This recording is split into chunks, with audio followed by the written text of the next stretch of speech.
Es seguro que cada día estará más viejo, más lejos del tiempo en que se llamaba Bob, del pelo rubio colgando en la sien, la sonrisa y los lustrosos ojos, de cuando entraba silencioso en la sala, murmurando un saludo o moviendo un poco la mano cerca de la oreja, e iba a sentarse bajo la lámpara, cerca del piano, con un libro, o simplemente quieto y aparte, abstraído, mirándonos durante una hora sin un gesto en la cara, moviendo de vez en cuando los dedos para manejar el cigarrillo y limpiar de ceniza la solapa de sus trajes claros. Hola, ¿qué tal? La propuesta hoy es para conversar sobre Juan Carlos Sonetti, su vida, su obra. Estamos hablando de uno de los escritores más importantes que ha dado no solo Uruguay, sino el mundo hispano de la narrativa, premio Cervantes, es decir, que obtuvo el premio más importante que tiene la literatura en habla hispana. Juan Carlos Sonetti a su vez representa un momento de la literatura asociado al boom latinoamericano, se dice que es un poco el olvidado del boom latinoamericano, y representa también una época para el Uruguay, un referente para toda una generación, como lo es la generación del 45, con un montón de integrantes, de representantes que han sido muy importantes en la proyección hacia el exterior de las fronteras de Uruguay. Juan Carlos Sonetti maneja un discurso que tiene mucho que ver con ese monólogo interior de Faulkner, es la técnica narrativa que él propone. Tiene que ver con una filosofía que desnuda la realidad, que proviene del siglo XIX, de cuando el hombre común y corriente empieza a necesitar un discurso, empieza a necesitar protagonizar las historias, que uno eso lo puede ver en el realismo ruso o en Estados Unidos en obras de Edgar Allan Poe, de un montón de escritores que hacen asomar una necesidad de interpelar la realidad desde temores, desde cuestionamientos a la propia realidad. En el caso de Donetti, él asume ese monólogo interior de Faulkner que tiene mucha influencia en la literatura latinoamericana. Hay que recordar que Vargas Llosa, por ejemplo, también es,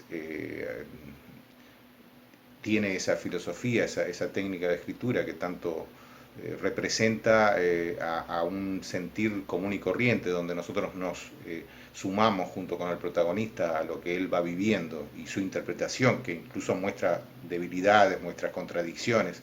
Ahí en Onetti asoma un mundo muy, por momentos, muy amargo, con toques oníricos, con una carga existencialista, nihilista. Eh, y que, como decía, tiene mucha influencia en esa generación del 45 en Uruguay. La clasificación en generaciones para ver la literatura uruguaya es discutible, hay quienes no están de acuerdo, pero yo creo que sí, que existen varios parámetros que unen a integrantes de determinada generación.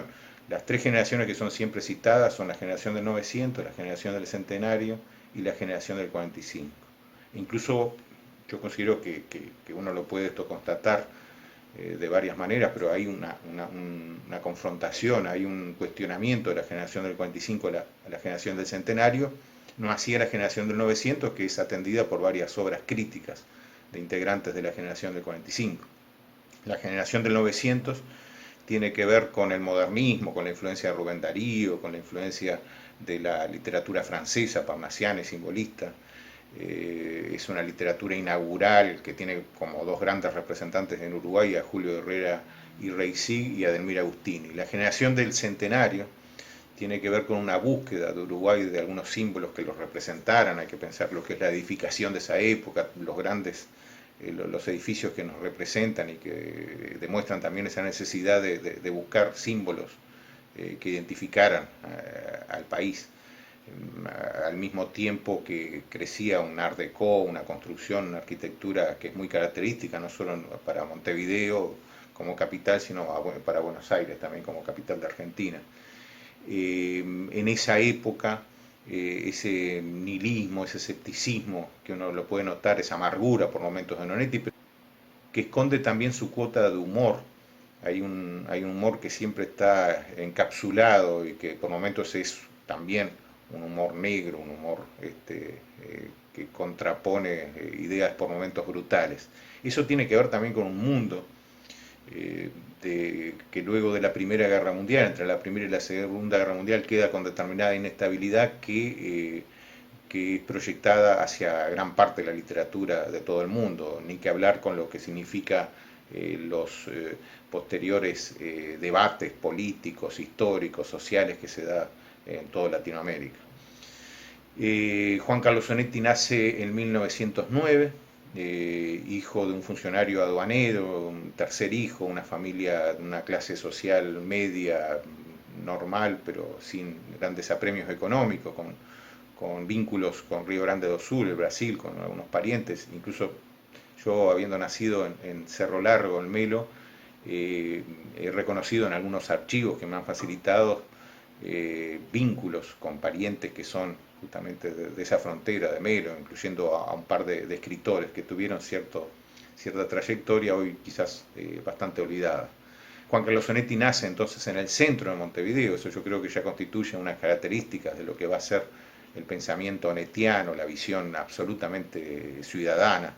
Si algo va a caracterizar la literatura de Onetti y la influencia que va a tener en esa generación del 45, que va a contraponer a la generación del centenario esa necesidad de símbolos, y sí encontrar en el símbolo de la ciudad algo mucho más universal, la necesidad del hombre de llegar a fin de mes, el trabajo, el agobio de una ciudad, de todo lo que conforma los cafés, las distintas individualidades y personalidades que surgen en una ciudad. Esa generación del 45, que tiene como integrantes a ver a Onetti, a Idea Vilariño, Ida Vitale, que acaba de recibir hace muy poco el premio Cervantes también, es la segunda uruguaya que recibe el premio Cervantes. Toda esa generación encuentra en Onetti el reflejo de ese símbolo que ellos buscaban y que tenía más que ver con un periodo de posguerra, post-Segunda Guerra Mundial. Hay incluso algunos relatos testimoniales de varios de ellos del primer encuentro que tienen con Onetti en un café del Parque Rodó. Onetti es la figura que influye y que representan varios ideales de esa generación a nivel literario. Ese nihilismo, ese existencialismo, esa amargura que aparece, ese clima por momentos onírico de Onetti tiene mucho que ver con el Río de la Plata, tiene que ver mucho con nuestro clima y tiene que ver con las vivencias citadinas de esas épocas. Juan Carlos Onetti se va a vivir a los 13 años, luego de estar hasta los 13 años en el centro de la capital de uruguaya, de Montevideo, se va a vivir a Villa Colón, donde va a abandonar los estudios casi niño. Pero en Villa Colón, desde esa Villa Colón, él va a mostrar los primeros indicios de su literatura, el envío al mundo uruguayo, a una publicación de esa época, de unos relatos sin suerte. Todos esos primeros años están con muchos episodios, tienen muchos episodios donde Onetti envía sus obras a algunas revistas o a concursos sin demasiada suerte, tanto en Montevideo como en Buenos Aires, en Argentina. Pero con otros amigos tiene una publicación, una especie de revista que dura algunos meses, que se llama La Tijera de Colón, y ese envío de cuentos de alguna manera muestran a Onetti desde muy temprano trabajando la narrativa. Cuando se le pregunta a Onetti de dónde nace la influencia, de cuál es el comienzo de su narrativa, él dice que convertir la mentira en narrativa, el mentir, la mentira que se va convirtiendo en un cuento. Es interesante porque cuando él saca en 1939 su primera novela, El Pozo, tiene un falso Picasso en la tapa. Ese juego donde a veces la mentira también permite revelar verdades más profundas. Yo he dicho muchas veces que la literatura no es moral, porque la moral está ajustada al contexto histórico, a lo contextual, que tiene que ver con la necesidad a veces del sistema de adaptarnos, de corregirnos, pero la moral de ahora no es la misma del siglo XVII o XV y ni siquiera es la moral de hace 30 años. Nosotros vamos cambiando de acuerdo a la adaptación que hacemos, lógica. La literatura de Onetti desnuda algo que por momentos es cuestionada desde lo moral, pero permite en esa crudeza que la realidad también tenga un perfil mucho más tangible e identificatorio. Nosotros logramos entender que detrás de esa desnudez se expresa una verdad a veces más profunda, con mucha carga filosófica. Onetti tiene una carga filosófica en toda su literatura. En 1930, un veinteañero Onetti se casa con su prima María Amalia Onetti en Buenos Aires. Eso le va a hacer vivir en Buenos Aires, donde va a tener distintos trabajos hasta que finalmente va a escribir unas críticas cinematográficas en el diario Crítica. En esos años, que va a ser hasta 1934, de 1930 a 1934, cuando regresa a Montevideo, esos años primeros de la década del 30, Onetti va a publicar algunos cuentos en La Nación, en Crítica también, va a mostrar algunos de esos trabajos, va a tener el primer hijo, Jorge, y sobre todo lo importante es que según él, según va a comentarlo, va a escribir la primera versión del Pozo, de la novela que va a salir en 1939. Supuestamente esta versión que él escribe en una sola tarde, según lo cuenta, él la perdió y la tuvo que reescribir para lo que conocemos publicado en 1939. El episodio es el golpe de estado de Uriburu, de 1930, el que ocasiona, y acá vemos la contraposición entre un hecho importante con un golpe de estado y la repercusión en ese personaje del Pozo, que proyecta el mismo enojo de Onetti. Y el enojo era porque ese dictador había prohibido que los sábados y domingos se vendieran cigarrillos.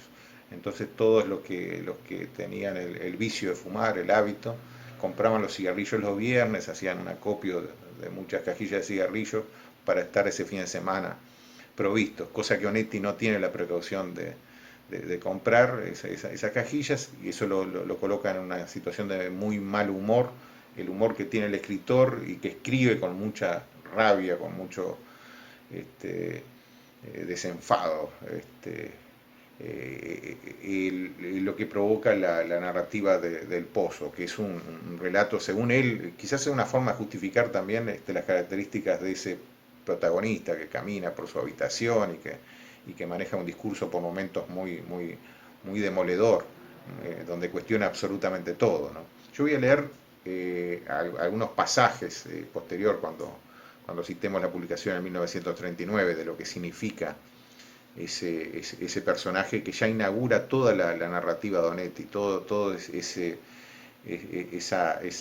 discurso, ese monólogo interior, como le decía hoy, que es muy de Faulkner, pero al mismo tiempo una visión muy rioplatense, donde tiene que ver el tango, donde tiene que ver los rincones, los tugurios de Río de la Plata, tanto de Buenos Aires como de Montevideo.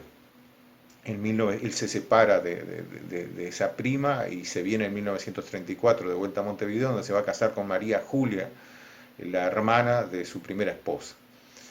De vuelta a Montevideo también va a tener distintos trabajos, va a publicar algunos cuentos desde aquí, pero en Buenos Aires, enviados desde Uruguay hacia Buenos Aires. Aparece una nota por primera vez firmada por él en El País de Uruguay, defendiendo una obra teatral de Spínola, de Paco Spínola. Y en 1939 comienza a trabajar en Marcha, a escribir en Marcha, donde firma como Perico el Agüero una columna. Pero en 1939, como les decía, tiene el gran acontecimiento de la publicación de su primera novela, El Pozo, emblemática, que según considero yo ya inaugura absolutamente todo lo que va a ser el encare, el ambiente, la propuesta narrativa y el contexto y todo lo que tiene que ver con la filosofía onetiana. Hace un rato me estaba paseando por el cuarto y se me ocurrió de golpe que lo veía por primera vez.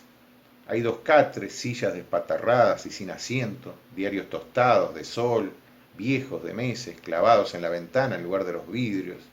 Me paseaba con medio cuerpo desnudo, aburrido de estar tirado, desde mediodía, soplando el maldito calor que junta el techo y que ahora, siempre en las tardes, de rama adentro de la pieza. Caminaba con las manos atrás, oyendo golpear las zapatillas en las baldosas, oliéndome alternativamente cada una de las axilas. Movía la cabeza de un lado a otro, aspirando, y eso me hacía crecer. Yo lo sentía, una mueca de asco en la cara. La barbilla, sin afeitar, me rozaba los hombros. Ya la presentación de este personaje nos está colocando en la propuesta mismo de su narrativa. Es un personaje que tiene muchísimo de marginado, como vamos a verlo en muchos de los personajes centrales de la narrativa de Onetti. Ese personaje desde esa condición se permite decir muchas cosas, largar muchas interpelaciones a distintos aspectos de la sociedad uruguaya en particular. En otro momento dice: el amor es algo demasiado maravilloso para que uno pueda andar preocupándose por el destino de dos personas que no hicieron más que tenerlo, de manera inexplicable. Lo que pudiera suceder con don Eladio Linacero y doña Cecilia Huerta de Linacero no me interesa, basta escribir los nombres para sentir lo ridículo de todo esto. Se trataba del amor y eso ya estaba terminado, no había primera ni segunda instancia, era un muerto antiguo. ¿Qué más da el resto? Pero en el sumario hay algo que no puedo olvidar. No trato de justificarme, pueden escribir lo que quieran las ratas del juzgado. Toda la culpa es mía, no me interesa ganar dinero ni tener una casa confortable con radio, heladera, vajilla y watercloak impecable. El trabajo me parece una estupidez odiosa a la que es difícil escapar. La poca gente que conozco es indigna de que el sol le toque la cara. Allá ellos, todo el mundo y doña Cecilia Huerta de Linacero. Pero en el sumario se cuenta que una noche desperté a Cecilia, la obligué a vestirse con amenazas y la llevé hasta la intersección de la Rambla y la calle Eduardo Acevedo. Allí me dediqué a actos propios de una normal, obligándola a alejarse y venir caminando hasta donde estaba yo varias veces y a repetir frases sin sentido. Se dice que hay varias maneras de mentir, pero la más repugnante de todas es decir la verdad, toda la verdad, ocultando el alma de los hechos, porque los hechos son siempre vacíos, son recipientes que tomarán la forma del sentimiento que los llene. Una realidad que parte de una visión escéptica por momentos, pero que tiene una carga filosófica positiva finalmente. En la interpelación misma de un hecho está la propuesta de algo alternativo, ¿no? En el cuestionamiento del amor desde la formalidad o de las convenciones está también la aceptación de otro amor que uno lo intuye, ¿no? Porque los hechos son siempre vacíos, son recipientes que tomarán la forma del sentimiento que lo llene, quizás yendo a algo que necesita más contenido o una necesidad de que todo tenga más contenido. O sea, detrás de esa dureza de Onetti hay también un gesto tierno, siempre se lo va a ver. El pasaje entonces de Juan Carlos Onetti por Marcha consistió que a partir de 1939 trabajó como secretario de redacción, contratado por Carlos Quijano, el director. En ese periodo hay algunas publicaciones importantes, un concurso. Es interesante que todos estos años Onetti envía trabajos a concursos, tanto desde Montevideo como en Buenos Aires. En 1944, por ejemplo, en 1940 presenta la novela, esa novela que él había escrito y que siempre está pendiente, que es Tiempo de Abrazar, para un concurso internacional que intenta buscar la gran novela latinoamericana y donde cada país presenta una novela para este concurso que se va a efectuar en Estados Unidos. No es seleccionada la novela de Juan Carlos Onetti, o sea, uno ve todos los intentos infructuosos a nivel de esos envíos a concursos que él tiene, al mismo tiempo que su figura empieza a crecer de forma muy notoria, a ser un referente en esa generación, como habíamos comentado. Ese gran concurso al final es el lanzamiento del mundo es ancho y ajeno de Ciro Alegría, el peruano que estaba exiliado en Chile y que a partir de esa novela se convierte en uno de los referentes más importantes de su indigenismo, de su narrativa. Juan Carlos Onetti parece llevar un derrotero más propio, hasta consecuente con su propia literatura. Uno puede ver algunos pequeños fracasos al mismo tiempo que su nombre empieza a asomar con mucha fuerza, ¿no? Luego de trabajar entonces como secretario de redacción en Marcha, a principios de la década del 40, en 1941, tiene algunas diferencias con Quijano. Eso lo hace salir renunciar a Marcha y trabajar para la agencia de noticias Reuters, que al mismo tiempo lo lleva a Buenos Aires de nuevo y donde va a permanecer hasta 1955. En ese periodo en Buenos Aires, habiéndose separado antes de su segunda esposa, se casa por tercera vez, con quien va a tener una hija, Liti, en 1951. En esa permanencia en Buenos Aires y en ese periodo, bueno, después de la publicación del Pozo, está la publicación de Tierra de Nadie en 1941, Para esta noche en 1943, La vida breve, donde aparece por primera vez Santa María, ese lugar imaginario que varios han intentado identificarlo con alguna ciudad en especial, pero el propio Netti se encargó de decir que bueno, es la combinación de varios lados, o sea, sin duda que tiene algo de Buenos Aires, tiene algo de Montevideo, pero es una ciudad que en definitiva reúne al servicio de lo que el autor quiere un montón de características convenientes para ese relato. El protagonista Larsen, aparece el personaje. Larsen va a encontrar en esa Santa María un refugio, ¿verdad? Y parte de su historia, parte de ese ida y vuelta que tiene con el contexto geográfico creado por Juan Carlos Onetti. Bueno, de ese periodo entonces La vida breve, decía, donde aparece Santa María, Los adioses, en 1954, que es una novela muy interesante, que está dedicada a Idea Vilariño, otro de los romances, de los amores que quedó pendiente en Montevideo, una de las poetas más importantes que ha dado el Uruguay, al mismo tiempo representante también de esa generación de 45, una generación del 45 que tuvo a Idea Vilariño, Ángel Rama, Real de Azúa, Amanda Berenguer, Mario Benedetti, una generación que marcó mucha presencia con nombres importantes para la literatura uruguaya, ¿no?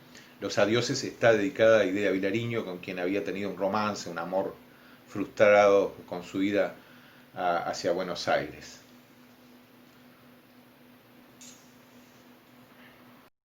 De 1949, unos años antes de su regreso a Montevideo en 1955, hay que recordar también un encuentro, gracias a la gestión de Emil Rodríguez Monegal, otro de los integrantes, de los críticos integrantes de la generación del 45, un encuentro que gestiona Emil Rodríguez Monegal entre Juan Carlos Onetti y Jorge Luis Borges.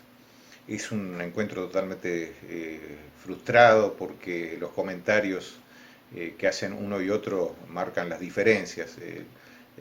A la vuelta, Emil Rodríguez Monegal cuenta que Borges le pregunta por qué ese hombre hablaba todo el tiempo como un compadrito italiano, y Onetti va a hacer algunas referencias a que él bebía alcohol en ese encuentro y los demás, y Borges y Bioy Casares no. Hay que ver el personaje en el que el mismo Onetti cada vez que se convierte cada vez más, un personaje muy rioplatense, muy del tango, muy con ese nihilismo, con esa amargura, con esa ironía, con ese humor, con ese sarcasmo, y con el alcohol presente también. Un hombre que va después en su exilio en España va a tener más todavía configurado ese personaje, siempre acostado, con un vaso de whisky al costado, un personaje que él mismo, en la construcción de su personalidad, de su presencia, va a tener características muy particulares. Entonces, al regreso en 1955, entabla una amistad muy cercana con Luis Valle, que en ese momento, como presidente, él asume como director de las bibliotecas municipales. Eh, Tiene ese trabajo durante muchos años, casi hasta 1975, cuando finalmente se va al exilio. En todo este periodo, bueno, están los libros que publica, Para una tumba sin nombre en 1959, La cara de la desgracia en 1960, Jacob y el otro en 1961, El astillero, quizás una de las novelas más famosas y más, muchos la consideran la mejor, aunque él mismo va a señalar a Los adioses como la novela que más, eh, con la que más se siente identificado, o en alguna que otra opinión va a decir que fue su mejor novela, Los adioses, pero El astillero también es una de las más emblemáticas, de 1961, Tan triste como ella, de 1963, Junta cadáveres, otra novela muy importante, 1964, La muerte y la niña, 1973, Dejemos hablar al viento, también 1979, cuando, cuando entonces, 1987, cuando ya no importe, 1993, un fragmento de Tiempo de abrazar va a ser publicado en 1974. Los relatos también, los mejores relatos aparecieron en publicaciones argentinas, como habíamos nombrado hoy. Bueno, en 1951 publica Un sueño realizado, un relato, un cuento excelente, uno de los más importantes, El infierno tan temido, también un relato brutal. El infierno tan temido y otros cuentos, 1962, Jacobo y el otro, Un sueño realizado y otros cuentos, 1964. Bueno, la novia robada y otros cuentos, hay una publicación de cuentos completos, una antología, Tiempo de abrazar, de 1974, tan triste como ella y otros cuentos, 1976, Cuentos secretos. Ahí aparece lo de Periquito y el aguador y otras máscaras también, que habíamos citado con esa columna. Él tiene dos firmas que son muy graciosas en la propuesta, en sus columnas cuando trabaja en marcha. El primero era justamente Periquito, el aguador, y la otra firma que él tiene para otra columna es Groucho Marx. Presencia y otros cuentos, de 1986, bueno, después hay otras publicaciones. También está la parte de artículos que son publicados, algunos justamente referidos a Faulkner, esa influencia indudable que tiene desde su monólogo interior, como habíamos comentado. En 1974 hay un concurso, es un premio anual de narrativa que organiza la revista Marcha, donde él era jurado, y donde fue premiado El guardaespaldas de Nelson Marra. Eso ocasionó una censura por parte de la dictadura militar que ya se había instaurado a partir de 1973. Juan Carlos Zanetti es detenido, es internado en un psiquiátrico incluso, y luego de unos meses, cuando es liberado, se va a vivir a España, donde va a vivir hasta su muerte, en 1994. Y en 1980 se da ese episodio emblemático para las letras uruguayas, y el gran reconocimiento que es con el premio Cervantes, que se le otorga entonces en 1980.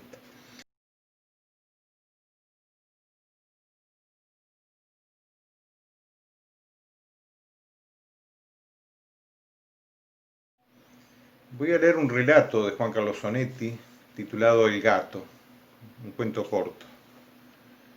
Muchas cosas desagradables se pueden decir o imaginar de John, pero nunca le sospeché una mentira. Tenía demasiado desprecio por la gente para inventarse cualquier fábula que le fuera favorable. De modo que cuando me contó, alegre y bebiendo dry martinis, la historia, para mí sobre todo de uno de sus casamientos fallidos, no tuve duda. Era o fue como mirar y oír una película sin posibilidad de recomienzo ni temor sobre su capacidad de ser creída. Tampoco quedaba agujero para una sonrisa. Yo llegaba una semana antes de París y quería actualizar, confirmar y desechar los rumores que me habían llegado sobre amigos, más o menos comunes durante mi ausencia. Yo no era un inglés conversador y sabía burlarse de todo con despego, a veces lástima, nunca maldad. Bebimos y hubo un largo silencio. John parecía meditar, indeciso, con el ceño fruncido. Dejó su vaso sobre la mesa y me dijo, conservando su actitud de piernas cruzadas y de resuelto perfil: era francesa y tú las conoces. Tal vez lo sepas porque estábamos prácticamente casados. Solo nos faltaba el sacerdote, el juez y la llegada de unos muebles viejos y caros de los que no quería desprenderse. Bisabuelos y abuelos y padres, casi toda la historia de Francia. A mí solo me importaba ella, Marie. Ya puedes buscar entre todas las Marie que recuerdes. Estaba loco y a veces pensé que era una locura sexual. Verla bastaba, oler un pañuelo olvidado bastaba, entrar al baño después de que ya había salido. Nos veíamos todas las semanas, aquí o en París, 2 o 3 días seguidos. Íbamos y volvíamos. Y mi deseo aumentaba cada vez y yo me entregaba a él, escarbaba en él, quería más y más. Y cada más era como un escalón que me impulsaba a pisar otro, siempre en descenso, porque yo sabía que estaba perdiendo salud y cerebro. Sin dejar de ofrecerme un hombro, hice una seña y vinieron 2 vasos, dry martini para él y un gin tonic para mí. Encendió la pipa. Él sabía que fumar apresuraría mi muerte y estuvo un rato pensando, casi sonriendo con labios que no endulzaban la alegría. Como ocurre siempre en esta clase de cuentos, me mantuve en silencio, esperando, fui recompensado. Yo le dijo sin mirarme: al gato lo bauticé Edgar. Y no porque fuera un gato negro con símbolos de horror blancos en su pecho. Una noche en que Marie, como estaba planeado, llegó al aeropuerto, la recibí, tomamos cócteles, con la alegría de siempre, brindamos por la felicidad matrimonial. Eso no hace reír, pero es cómico. Fuimos a cenar y luego a mi departamento. No te dije, porque no lo sé y tal vez no me importe, que la portera y semipatrona estaba encaprichada conmigo o simplemente me odiaba sin pausa, algo de eso. Entramos y encendí la luz.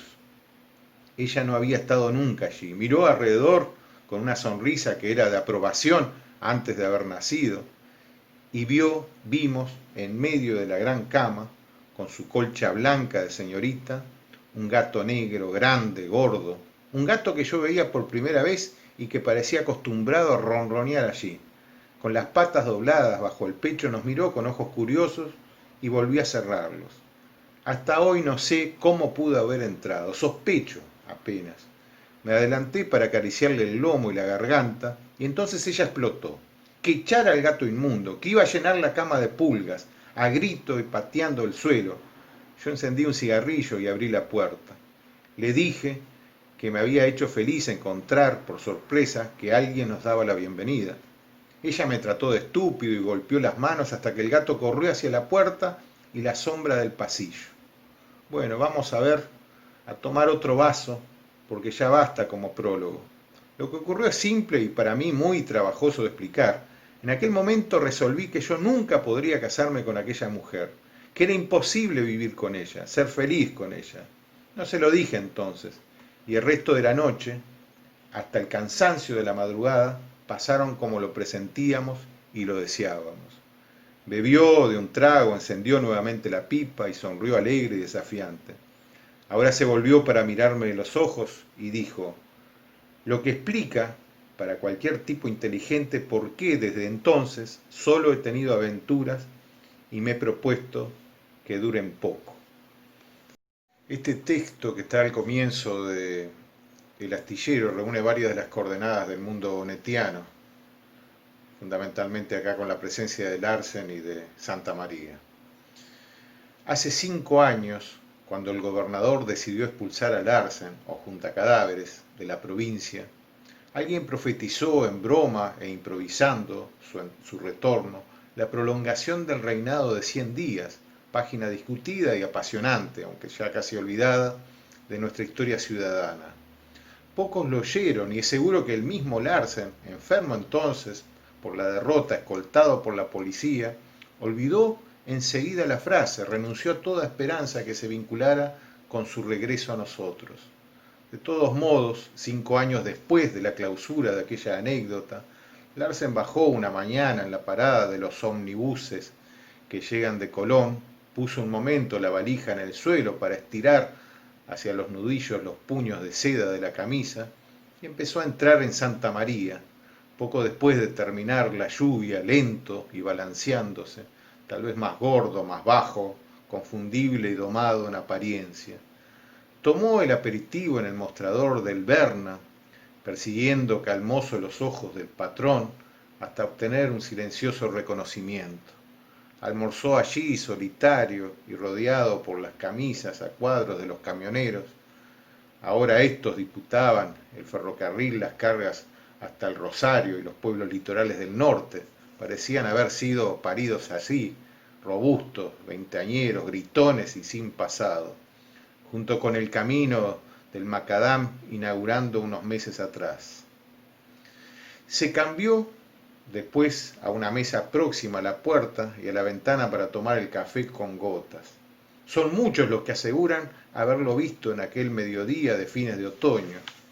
Algunos insisten en su actitud de resucitado, en los modos con que, exageradamente, casi en caricatura, intentó reproducir la pereza, la ironía, el atenuado desdén de las posturas y las expresiones de 5 años antes. Recuerdan su afán por ser descubierto e identificado, el par de dedos ansiosos, listos para subir hasta el ala del sombrero frente a cualquier síntoma de saludo, a cualquier ojo que insinuara la sorpresa del reencuentro. Otros, al revés, siguen viéndolo apático y procaz, acodado en la mesa, el cigarrillo en la boca, paralelo a la humedad de la avenida Artigas, mirando las caras que entraban, sin otro propósito que la contabilidad sentimental de lealtades y desvíos, registrando unas y otras con la misma fácil, breve sonrisa, con las contracciones involuntarias de la boca. Pagó el almuerzo con la exagerada propina de siempre, reconquistó su pieza en la pensión de cima del Berna y después de la siesta, más verdadero, menos notable, por haberse aliviado de la vajilla, se puso a recorrer Santa María, pesado, taconeando sin oírse, paseando ante la gente y puertas y vidrieras de comercios, su aire de forastero incurioso. Caminó sobre los 4 costados y las 2 diagonales de la plaza como si estuviera resolviendo el problema de ir desde A hasta B, empleando todos los senderos y sin pisar sus pasos anteriores. Fue y volvió frente a la verja negra, recién pintada de la iglesia, entró en la botica que seguía siendo de Barté, más lento que nunca, más característico, más alerta, para pesarse, comprar jabón y dentrífico, contemplar cómo a la imprevista foto de un amigo el cartel que anunciaba el farmacéutico estará ausente hasta las 17. Insinuó después de una excursión a los alrededores, fue bajando, aumentando el balanceo del cuerpo, 3 o 4 de las cuadras que llevan a la convergencia del camino de la costa con el que se va a Colonia, por la descuidada calle en cuyo final está la casita con balcones celestes, alquilada ahora por Morent, el dentista. Lo vieron más tarde cerca del molino de Redondo, con los zapatos hundidos en el pasto mojado, fumando contra un árbol. Golpeó las manos en la granja de Mantero, compró un vaso de leche y pan. No contestó directamente a las preguntas de los que trataron de ubicarlo. Estaba triste, envejecido y con ganas de pelear. Mostraba el dinero como si tuviéramos miedo de que se fuera sin pagarnos. Llegó probablemente a perderse durante unas horas en la colonia y reapareció a las 7:30 de la tarde en el mostrador del bar de la plaza que no había visitado nunca cuando vivió en Santa María. Estuvo repitiendo allí hasta la noche la farsa de agresión y curiosidad que atribuyeron a su estada de mediodía en el Berna.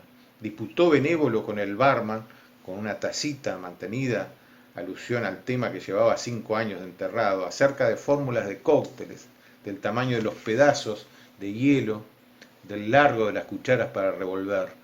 Tal vez haya esperado a Marcos y sus amigos. Miró al doctor Díaz Grey y no quiso saludarlo. Pagó esta otra cuenta, empujó sobre el mostrador la propina y fue bajándose con seguridad y torpeza del taburete.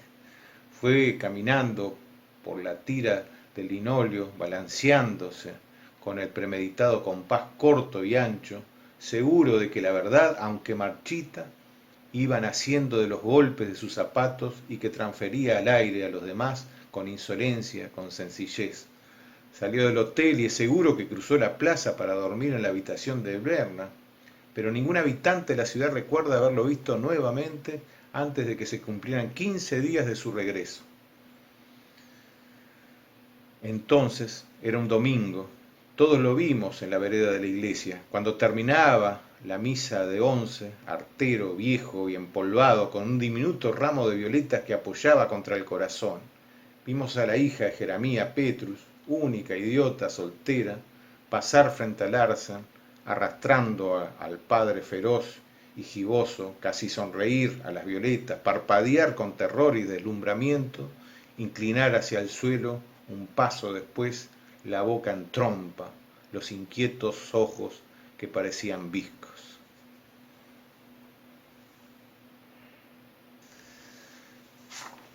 Los relatos, la narrativa, la novela de Onetti tiene esa atmósfera onírica, tiene la derrota muy impresa en muchas de sus páginas, tiene la amargura, tiene el humor, tiene la ironía, tiene el sarcasmo. Y en definitiva, todos los elementos que están involucrados en el vivir mismo, ¿no? Expuestos a veces con mucha crudeza, pero siempre con una magistral escritura.